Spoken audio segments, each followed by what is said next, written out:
everybody. Welcome to episode 28 for the Bishop on a Bike podcast. In this episode, we interview Bishop Michael Girlinghouse, who has a new book coming out this summer that deals with the topic of grief and change in congregations, very appropriate for the times that we live in.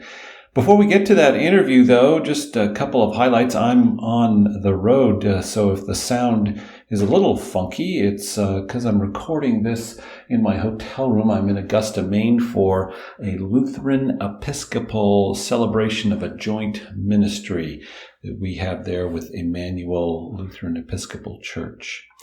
I'm still working on the Everyday Spirituality book. Thank you, everybody who's writing in with their stories of everyday spirituality. About halfway through the editing process of the second draft, and hope to get it off to the editor before long. I'll have more information on that coming soon. If you want to be a part of a group that'll look at some early chapters, send me an email to bishop@nesynod.org. That's nesynod.org. And as always, we want to thank Jerry Lauro and the Mission Investment Fund of the ELCA for their sponsorship of this podcast and the bishoponabike.com website. All right, let's get to our conversation with Mike Girlinghouse. Today on the Bishop on a Bike podcast, I have with me Mike Girlinghouse, who is the Bishop of the Arkansas-Oklahoma Synod. Welcome, Mike. Hi, great to be with you today. So we're recording this over Skype, so I hope the folks that are listening, we can see each other, but you can't see us. And that's probably a good thing for all of you out there. But so, Mike, first of all, you've got, the main reason I wanted to get you on is because you have a book that's coming out, I think this summer, if I'm correct. In August. Yeah. In August. Okay. Excellent. Is it going to be out in time for the churchwide gathering in Milwaukee? What I've been told is that it'll be released at the churchwide assembly, so that is when it'll be available. Nice. So we can have a little party. We'll be there with piles of books. Yeah, excellent. Well, I'll be sure to get one. And it's called Embracing God's Future Without Forgetting the Past, a conversation about loss, grief, and nostalgia in congregational life. So I want to talk about that, but before we get into the specifics of the book, let's just talk a little bit about you so people get a sense of your background. You've been a bishop now for 8, 9, 10 years, something like that? Going on 8 years. It'll be 8 years in about a month. Yeah. So, before that. And before that, what were you doing? Before that, I was 20 years a campus pastor, on 3 different, campuses. One in Nebraska, one in South Dakota, and then, most recently at the University of Oklahoma, working with college students, in Word and Sacrament ministry. But also, at the University of South Dakota and the University of Oklahoma was also adjunct faculty. So I taught a variety of things, but my main teaching area was, death, grief, and growth. So, okay, good. So that relates to this topic. Absolutely relates to this topic. Yeah. Now I think, are you, if not the only, you're one of the very few bishops who come out of a campus ministry background. Is that true? There's a number of us, I think, that come out of campus ministry backgrounds that have served in campus ministry, but there's only 2 of us that were elected directly from a campus ministry call. Me and Matt Regal in West Virginia. Oh, that's right. Yeah, of course, Matt would be the other one. Yeah. Yep. So you serve the Arkansas-Oklahoma Synod, a hotbed of liberalism in the ELCA, no doubt. No. Right. But I'm sure that, I know you have a kind of a unique approach in terms of getting around and visiting congregations. You do that in your RV. I do. I haven't, for the last, about 3 years, I've been traveling the Synod in my RV, which we lovingly call the Turtle because it goes slow and I carry it on my back. But, that's been a great way. It's become my mobile Synod office. We're one of the smallest synods in the ELCA. not the smallest, but one of the smallest. We have 50 congregations, 3 new mission starts, 4 campus ministries, and 1 social service agency, spread across 3 states because we have 1 congregation in Texas.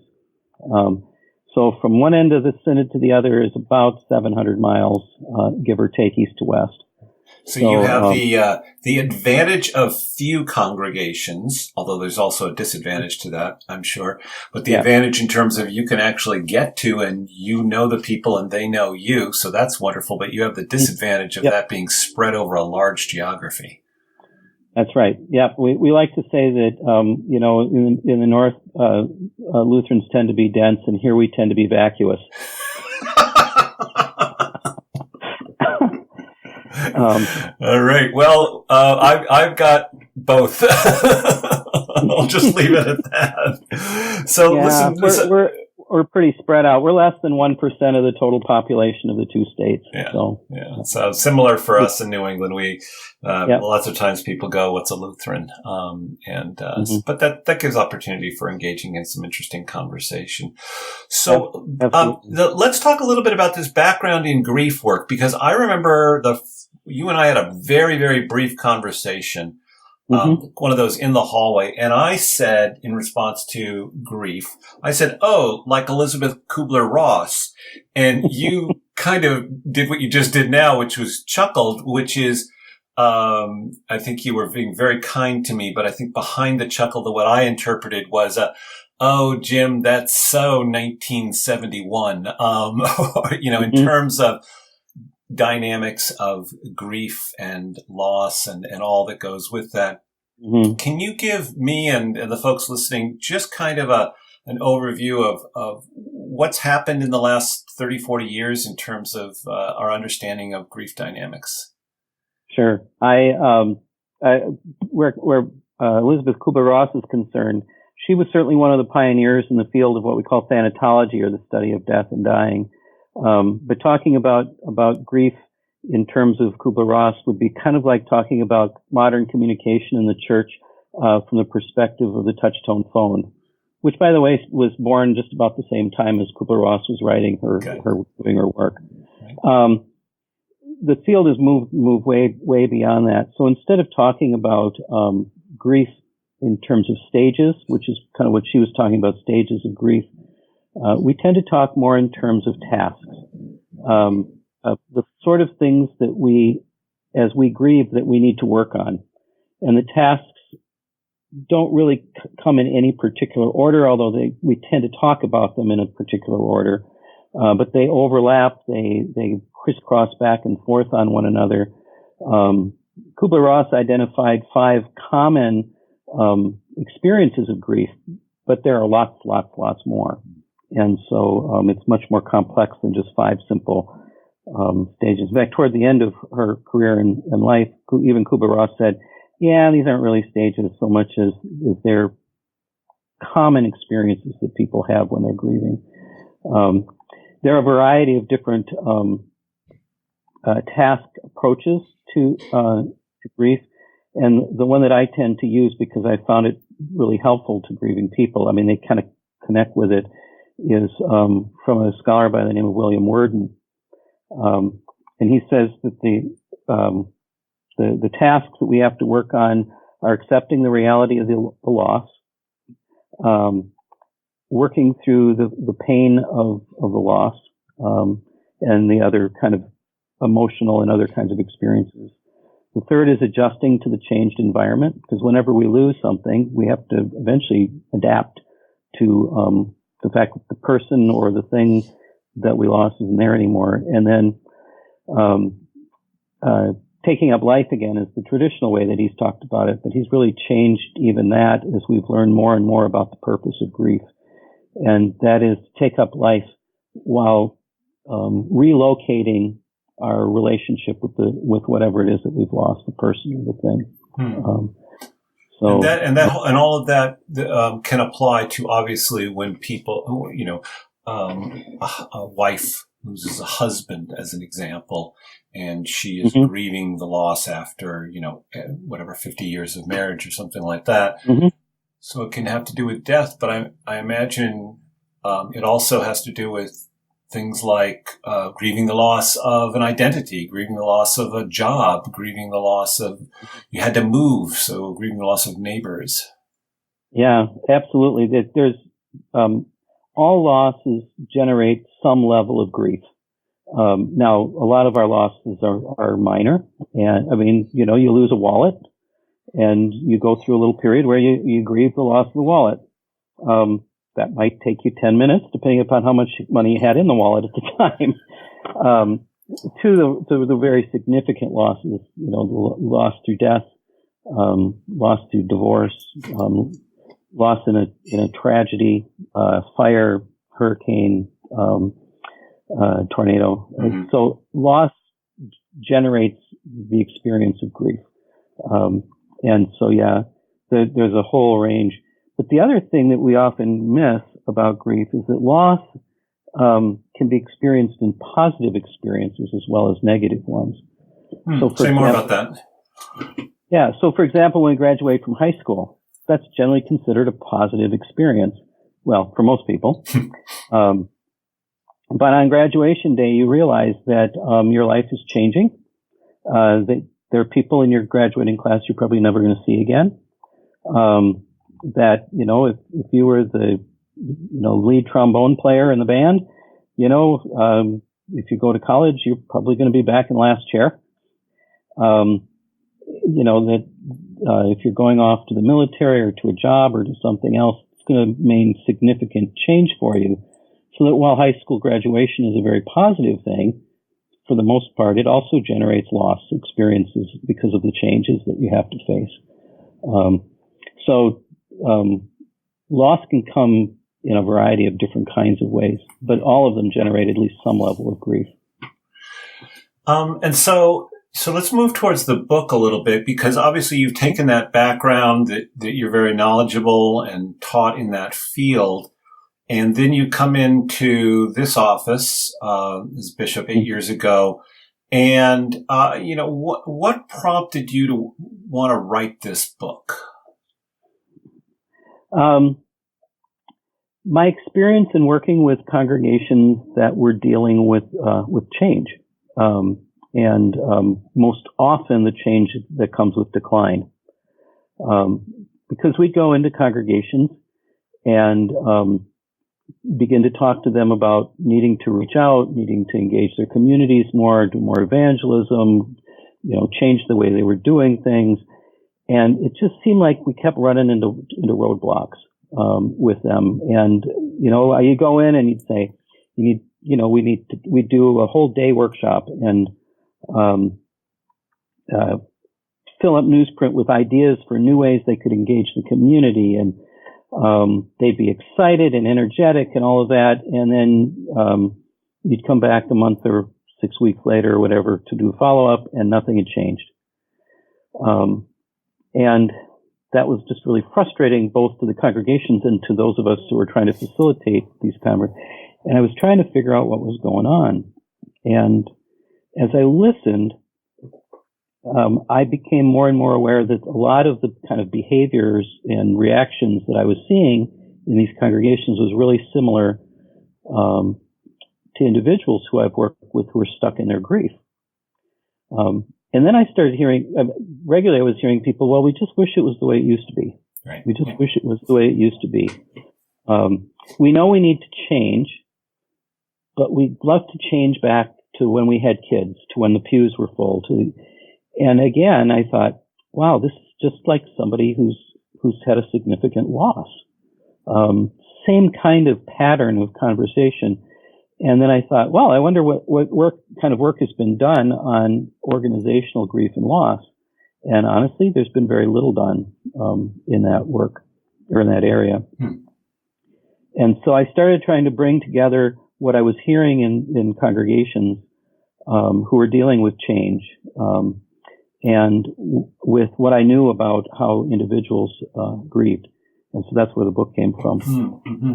So, and I noticed in the book, and thanks for sending me advanced digital copy.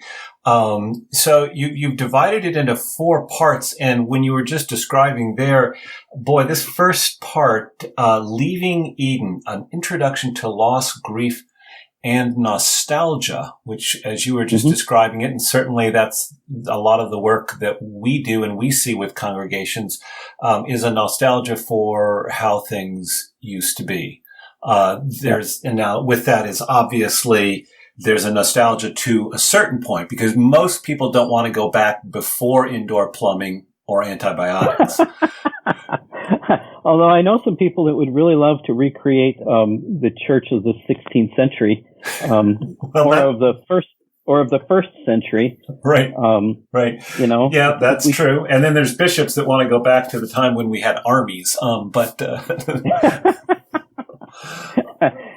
True. I wouldn't be one of them. But, right. No, neither would I. I got enough going on. I don't need that. I don't need to be dealing with that and trying to feed an army. But this first section is really intriguing to me: loss, grief, and nostalgia.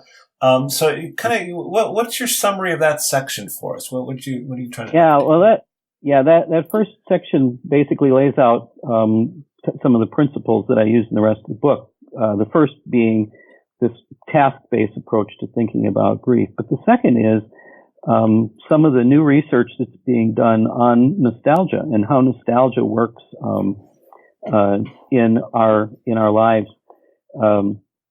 And what we're learning is that nostalgia traditionally was thought to even be a sickness, a problem, something that needed to be fixed. But what we're learning is that nostalgia is actually a coping mechanism that can, in fact, be healthy. We draw on our memories of the past, particularly in times when we're feeling challenged or uncertain, to give us confidence, to assure us that we are capable of making relationships. So we do, as individuals, draw strength from our own stories. And that can give us hope. And of course, that's what we do as Christians. I mean, we draw strength from our story, the story of Christ. And that allows us to think and step into the future in new ways. So I draw a distinction between nostalgia and yearning, because I think we can draw from our past. We can draw out our strengths, our core values, our main principles, the things that actually give us life and energy as congregations and as individuals. Or we can get stuck there and constantly try to recreate that past, to reclaim that past, to rebuild that past.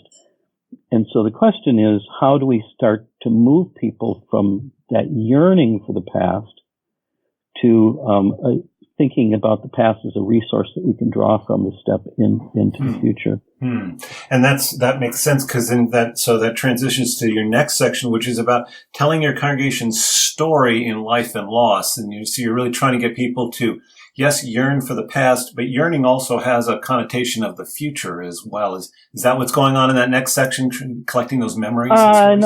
No, the next section is really about getting in touch with that past, but with the loss left in it. Because so often what we do is when we talk about the past, we kind of scrub it clean. Yes, we don't, we think about how wonderful things were, when the Sunday school was full and when the congregation had lots of members, and we forget all of the challenges and the experiences of loss that we had even during those times. So there's an exercise there where you put a timeline together, but then you also remember, well, what were the times of loss and how have we dealt with loss? Because I think what happens in our minds is that we think that until right now, when we're experiencing decline or struggle or change, before that, everything was the same. Right. Yeah. I think individually, we definitely have that experience. I recently was visiting my grandkids and just looked at my son and daughter-in-law and said, you guys are amazing. And they said something like, well, this was probably what it was like for you, 30 years ago. And I said, I don't remember that at all. That's exactly right. Yeah. Yeah, because I remember I've talked with people who said, "Oh, I just wish that we could have kids and like ours, kids that sit dutifully in the pews in their nice little suits and Sunday dresses, and never make a sound, and and are well behaved and perfect." And it's like I say that, and my mother goes, "Yeah, right. That wasn't you." Right. Right. Every congregation had 2 kids that were like that, but the other, 17 or 27 were not. But people only remember that the one. We're not. One. Yeah. Well, and part of this is a change in the way we understand the purpose of grief, which I mentioned a little bit ago. Mm-hmm. And I think the whole nostalgia yearning piece. I don't generally use yearning as a positive thing. Nostalgia is positive. Yearning is how we get trapped. Oh. But Freud taught that the purpose of grief was to sever our emotional attachments to to the one we've lost. In other words, we need to cut the bonds, the emotional bonds, so that we can be freed from those bonds to move forward. And the idea being that, we need to let that person go. I think in congregations, we often say, you remember that time in the past, the way things used to be, that you just need to get over that and get on with it. You need to sever your attachments with that time. It's gone. It's not coming back. Just get over it. Let's move on. And anybody who has ever grieved a significant death knows that forgetting that person is number one, the last thing we want to do, and number two, impossible to do. So what we've learned is that the purpose of grief, and we've learned this a lot by paying attention to Eastern cultures and how they grieve, and cultures outside of the Western culture. And that is we need to establish what we call a continuing bond with the person who's died, but we need to redefine that bond from one that's a physical living relationship to a relationship of memory. And so in the early days after you lose somebody, there's a lot of yearning. You want the person back. You just miss the person so bad. You miss their presence, their being, their voice, just everything that happens in those early days of grief. And that's yearning. You just want that person back in the worst kind of way. And over time, as you work through that task, you start to find a different place for that person in your heart and in your life and in your psyche. You don't forget them. You relocate them. And so, my father has been gone over 20 years. I haven't forgotten him. I've come to really value things that I learned from him. I still have certain expressions that I recognize come from my dad. That memory is still there, and that memory still informs who I am and what I'm about. But I don't expect my dad to come back. I don't yearn for him to suddenly reappear. And I think it's the same way when we think about the past of the congregation. We need to go from that wanting to recreate it, to hang on to it, to not let it go, to move forward to where those are good memories and we can draw from those memories, but they no longer control us. That we understand that those days are not coming back, and yet we can still draw strength. It's kind of yeah. And so as you work with congregations using what's in your book, you close with this section, remembering forward, embracing God's future with boldness. What's that all about, and what have you learned in terms of working with congregations that actually have an opportunity to honor this grief and nostalgia and yearning, and yet make a turn towards the future? Yeah. The tool that I've discovered, and I'm still learning about, is the approach comes from the business world, but has been used in churches, called appreciative inquiry. the process with an individual is not that different than the process, I think, with a congregation, although it's much more complex in a congregation because it's made up of lots of individuals. And that is the more you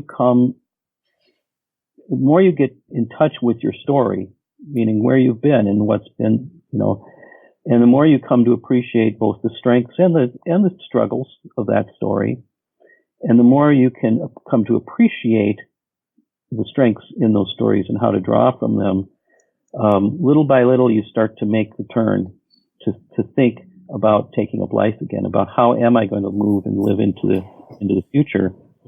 And it's a slow process. I mean, individuals who've gone through grief know that, at the beginning you start just doing little things. You start making little adjustments, little adaptations to the fact that the person's not there anymore.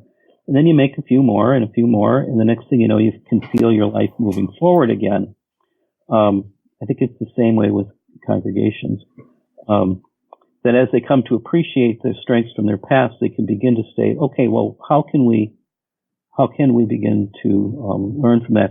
I had a great conversation with one of our little churches. They have about 15, 20 in worship on Sunday mornings on a good week. And I went there expecting that we were going to be talking about closing. And they're not close to another Lutheran church, so it's a long way from another Lutheran church. And I started by saying, tell me a little bit about when your congregation was really, doing its thing. And they started to reminisce and reflect nostalgically on that past. And I said, what is it about that time that made that really great? And they did some reflecting about how in those early days they were working together and that they were, everybody was involved. And, they laughed about the fact that in those early days they were setting up folding chairs and taking down folding chairs and doing all that kind of stuff. And, I said, well, what do you think you could learn from that now, from that experience? And one of the women kind of stopped and paused, and she kind of looked back at me and said, if we work together, we can do a lot. And somebody said, yeah, that's right. And for the next 45 minutes, they started talking about how they might work together to reconnect with their community. And in fact, one of them said, she said, yeah, when we work together, we can do a lot. And the other person said, yeah, we were a lot younger then. And then the first person said, well, we just have to do it slower now. But I love and this is clearly a gift that you have personally in your just interpersonal relations with these congregations, that willingness to take the time and to ask those questions of, remember a time when, that's, I think, a real gift. And rather than so often, or maybe more often than not, at least I'll speak for myself, I can get into the trap of let's move on to where we're going. Let's get the tasks lined up, and that's not necessarily helpful.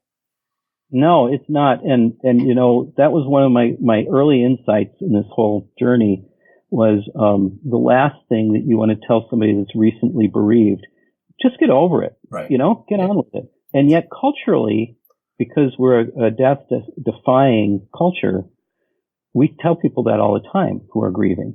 And it's terrible because it basically traps them in their grief because they can't work through it.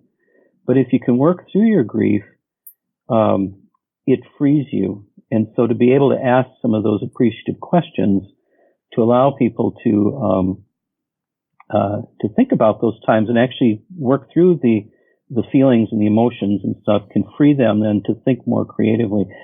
Now, I don't know if this little church is going to wind up closing or they're going to, but they're thinking in a much more positive way. And even if they decide that the best thing to do is to close, they're going to do so from a position of thankfulness and joy rather than crushing defeat. And wherever they go next as individual believers, they're going to bring with them the positive stuff and the strengths from their experience in that congregation rather than bitterness and continued grief that's never been resolved. Right. The book itself change direction half a step. The book itself has exercises and little conversation boxes throughout, so that a council or a small group or people reading it together can actually ask themselves some of these kind of questions. Well, I was just going to ask that if this was a book that could be a resource for members of a congregation or church council to read together and discuss. It sounds like yes is the answer. Yeah. In fact, it was written very intentionally with that in mind. It's got 12 chapters, so you could do one a month. Each chapter at the end has a Bible study that's connected to the content of the chapter with some discussion questions. So it can be used in lots of flexible ways. I mean, you're probably not going to do a whole chapter in a 15-minute study time at a council meeting, but you can kind of pick and choose the different conversation boxes and have a meaningful discussion. Well, it sounds like a great resource, and we will certainly be purchasing some for our staff and maybe using it in some of our congregations and recommending it for folks. Embracing God's Future Without Forgetting the Past, Michael Girlinghouse, and it's going to be released this summer in August, published by Fortress Press. I assume people will be able to order it there, but also through the usual online distributors and all of that. I expect so. Yeah. So. Yeah. Good. Well, thanks for this conversation, Mike. I really appreciate it, and I appreciate the work that you've done in this area. I think it's really important and really needed. So thank you. Appreciate it. Thank you for the time. All right.